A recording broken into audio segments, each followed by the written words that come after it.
Thanks,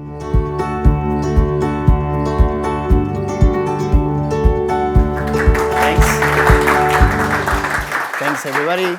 Thanks, Camilo. So today I'm going to be talking about AlgoWatch. Camilo already mentioned. So we're going to explore some real-time on-chain monitoring strategies and some approaches we've been toying with for monitoring tools for Algorand. So first, a little bit about Confabric. We're a blockchain research and development security auditing company. We do audits, we research, we build. We do most of everything. Anything Web3, we can do it. So it's been on the business for more than, around 10 years actually. But in those 10 years, we've audited, built for all of the chains. We built for Bitcoin, Ethereum, Polygon, Solana. We worked with Algorand. We are actually on one of the first 3 transactions of Algorand. If you guys see our shirts behind. 3rd transaction. So I signed an NDA. So we've been in the Algorand ecosystem from the beginning. And we also, me personally at least, and we at Confabric, we love the tech. We love everything that's being built, and we love to be a part of it. Anyway, so what you'll see today, you'll see why and when are monitoring tools useful. I think Steve here gave a bunch of examples of vulnerabilities that can be caught with some effective, quick, real-time monitoring. And we're gonna, I don't have to convince you guys that monitoring tools are useful. John spoke about on-chain subscription for events and about a bunch of analytics tools that are being developed. So those are some things we're interested into integrating and collaborating into. We're gonna see some very simple examples of the approach we took for AlgoWatch.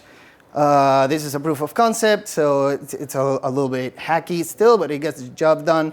I left most of the code out. We're going to see maybe 2-3 snippets, but just to give an idea of how AlgoWatch works, but you're going to see it's very simple. And everything will be open source. I'm going to be uploading it later today, so you guys can download it, tinker with it, expand it, tell us what you think, tell us if you like it or not, that's fine. All comments are welcome. By the way, as I talk, if anybody has a question, just raise your hand, just don't wait for the end. There's going to be a quick Q&A at the end, but just interrupt me, it's fine. So our solution to on-chain monitoring, we're calling it AlgoWatch. It's going to be open sourced. It's extendable Python code. We chose Python because it's easy. It's easy to integrate it into the larger Algorand ecosystem. There's a lot of development on the Python side for the SDK and now for the Algorand Python also. So you could potentially build libraries, magic comments, all of that stuff, and have AlgoWatch interpret it or generate detectors based on those. Do property-based testing, invariants, all of that stuff. You could just integrate it into the actual Algorand Python. So it's largely customizable. It's security-oriented. So there will be out-of-the-box detectors for maybe common bugs. Maybe we have to talk, Steve, later, and you can give me a couple more. Well, we have about 9 or 10. And it's pretty cheap resource-wise. I ran it on my this piece of equipment, and it turned out to be pretty fast. Like at least for the testnet tests that we ran, it turned out to be almost real time. So this could be potentially a good way of being able to react to ongoing hacks, to at least mitigate their effect and prevent copycat hackers jumping into the wagon after a hack is already ongoing. So basically, how we're approaching this, it's very simple.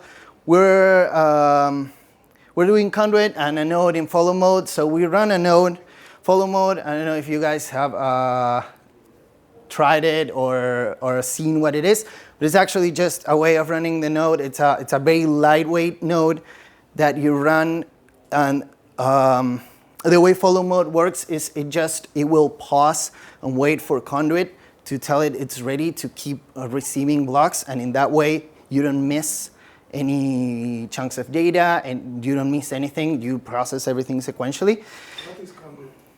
Oh, what is conduit? Sorry. Conduit is it's a Go framework that's sort of goes on top of this node. Basically, what it does is it allows you to import this data, process it with some filtering, some very rudimentary filtering, and then output it.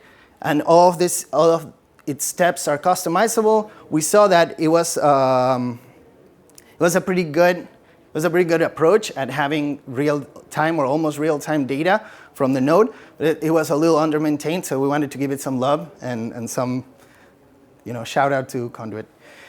And so anyway, so what's our setup then? We have some example contracts deployed to testnet. You're going to see some of that now. Everything that I just explained. We have virtually instant processing. We have conduit. So the way we're doing it is we build a very simple custom exporter for conduit that just grabs the data from a JSON file and from the JSON response and just runs it, sends it to standard output, and then the Python just conduit is running as a subprocess of Python, and then it just receives that data and processes it on the fly. So this is actually not a tool, though you could run it through a database and do some longer term storage of data. This is supposed to be more on the fly. So the detectors are gonna be aimed at detecting properties that you can check on the fly with not a lot of stored data. So it's gonna be it's gonna be very low memory footprint kind of approach. Okay. Yeah, so this is basically it, what I just explained in a diagram form. So you guys can see it. Node, input, processing, output. The processing is where you filter. And then AlgoWatch will occasionally issue alerts in case it finds something, and otherwise it will just keep running. So yeah, so under the hood, we're just going to see, we're just going to go ahead and see the main loop. So this is how it works. Very simple, very horrible Python code.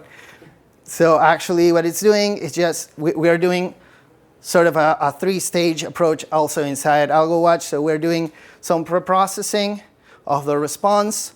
We filter, we use very broad strokes filters in Conduit itself. And then here we do more fine-grained filtering. So we start with a pre-processing of the JSON response. Then we do, we get the current round.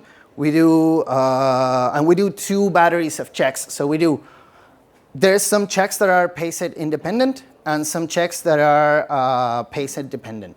So maybe payset, there are some checks that are not dependent on the transactions that are being run themselves.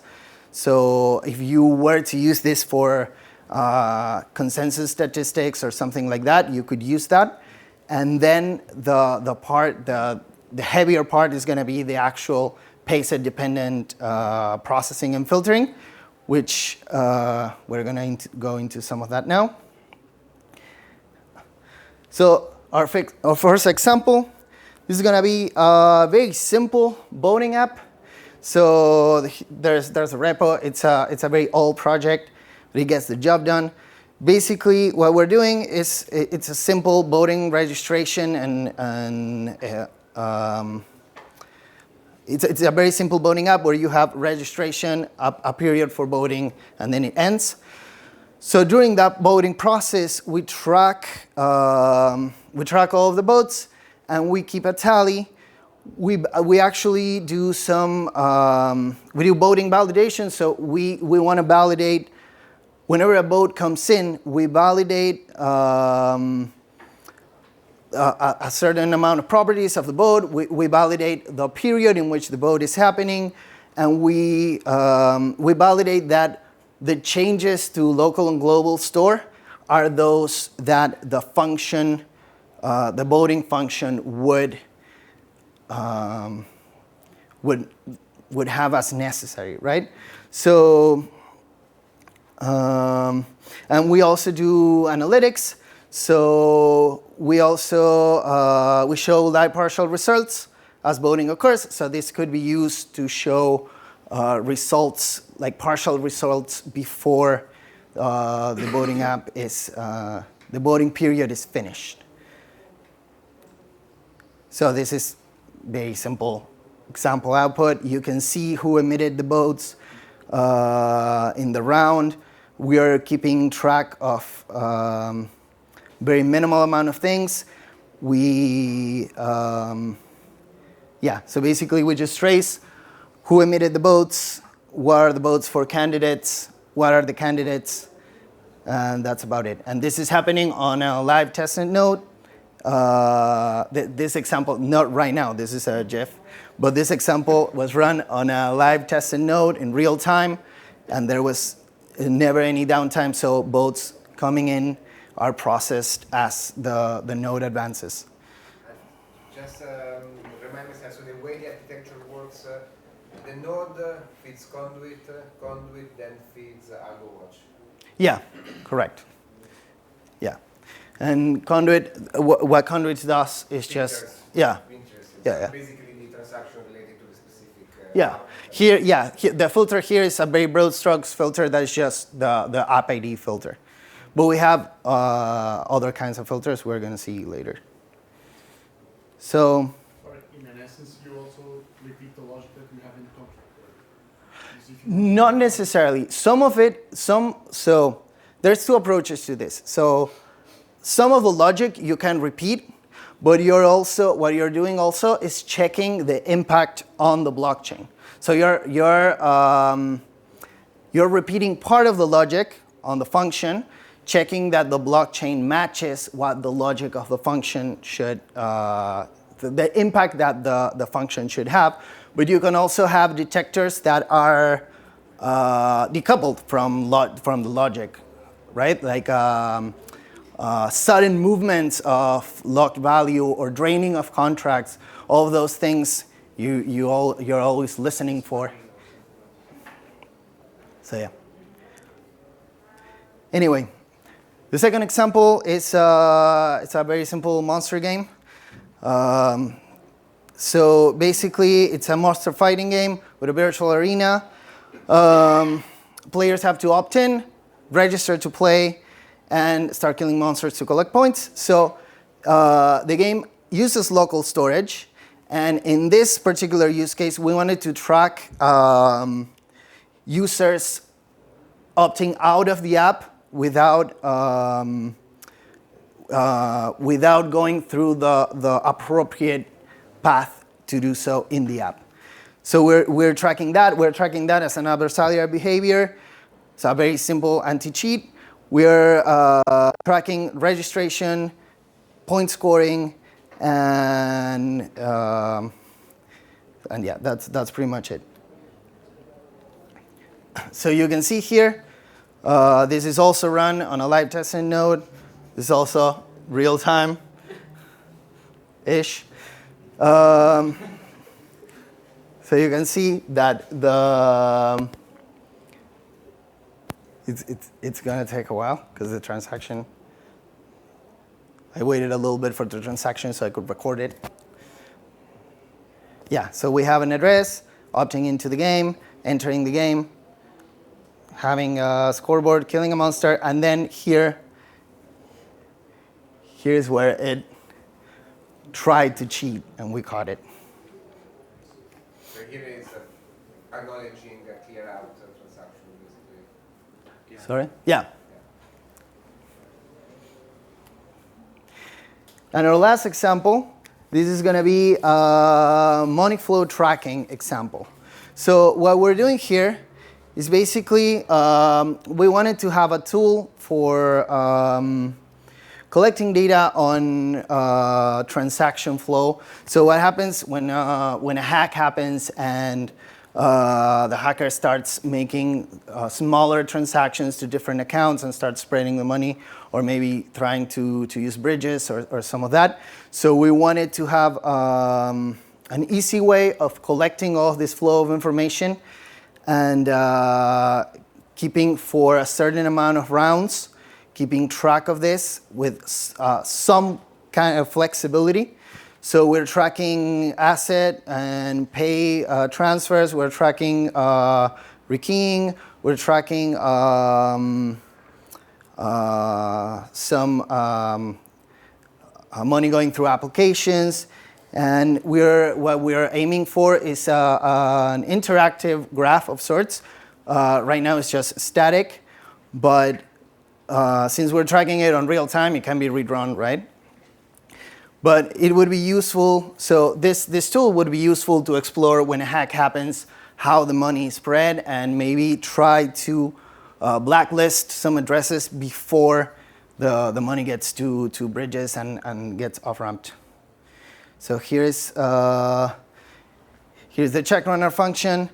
It's a simple filter. So what we do is we take all fields that are involved in the transactions, and any account that touches the account that we flagged, or any account that is touched by the account that we flag, we add it into the map, and then we expand in that way, eventually pruning whenever it gets too big. And in this way, we can generate this kind of little graphs. This was run over 20, 30 rounds also on a live testnet node. And you can see this account. So actually, the account that we were tracking, the accounts touched by the account that we were tracking were not operating in between themselves, but it actually adds them into the map. So if they were interacting in between themselves, it would be also shown. So anyway, and here are some of the other detectors that we have in development. So we're doing, as I was anticipating, we're doing sudden TVL movement, contract deletion, contract updating. We can flag accounts for flow tracking, which is the follow the money thing that I just showed. We're doing validation of global, local, and box storage changes. So whenever a function's output should be to have some kind of impact in global or local storage, and you know about it, you can just validate it with the data in the DT field on the JSON response. Any functions that are flagged admin, we're tracking whenever they're called by a non-admin account. And we have also a blacklisting system, an address blacklisting system that we can use to alert when one of these addresses is trying to interact with our contracts. And here, any suggestions of detectors that you want to see implemented, or that you think could work on a broader sense and on an out of the box? Yes. So are you using Conduit in order to get the box deltas as well, which would normally not be recorded on a block? Yes. We get the box deltas, we get the all local and global storage deltas, and yeah, we get the app data updates. So So yeah. Any work on the logs for the events? You can actually read the logs. An approach that we were toying with is if you want to have AlgoWatch running on top of your project, you can use logs on certain functions to communicate with it, maybe alert of very specific paths that should be left out. And you can also, we've been playing with some kind of magic comment system, so you could, for example, flag functions as admin, and then you could have that just be auto-generated in the detector. The list of functions be to check that. Can be piled on top of the other. Like say we have like several working and then each one processing it as a parallel. Yeah. So right now they're working independently because we wanted to be able to turn them off or on. But yeah, some of these are chainable, and in fact, it's a good thing to think about. Yeah, I'll look into it. Another question. Yeah. Can you use this to walk over historical blocks from an indexer? Yeah. So actually, I didn't have enough time. So we have a detector for famous hack on the algorithm chain, an old one from 2022. I have it ready. I tested it. It works. But I wanted to show you guys the actual mainnet. But I couldn't I couldn't get the snapshot ready in time. But yeah. If I test it later, I will be uploading it also to the repo so you can see it. But yeah, it does work for some historical events. So some possible next steps from here on. So one that we were toying with is attempt to front-run copycat hackers. So maybe if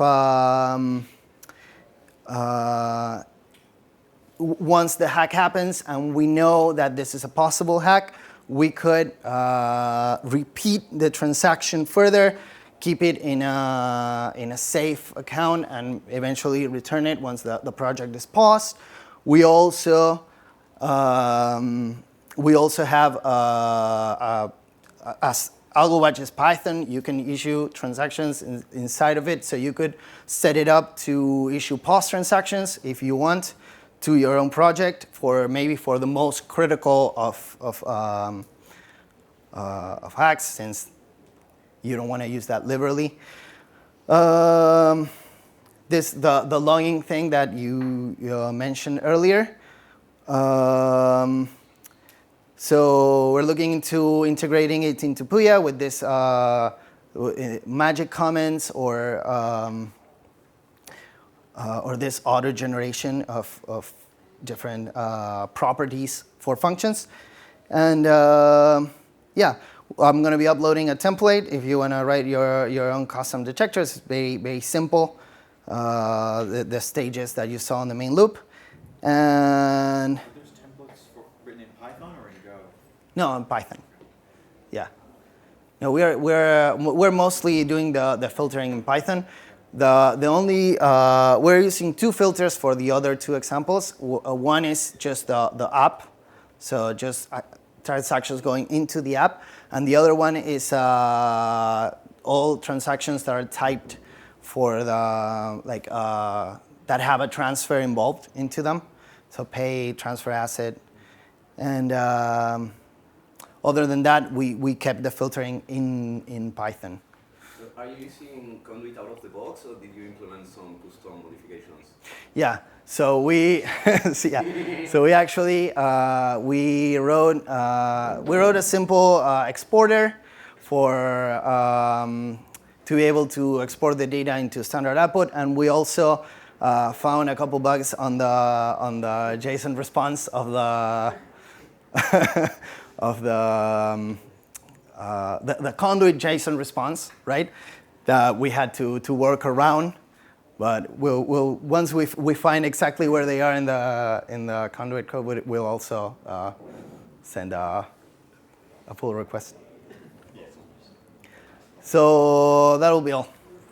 Any other questions?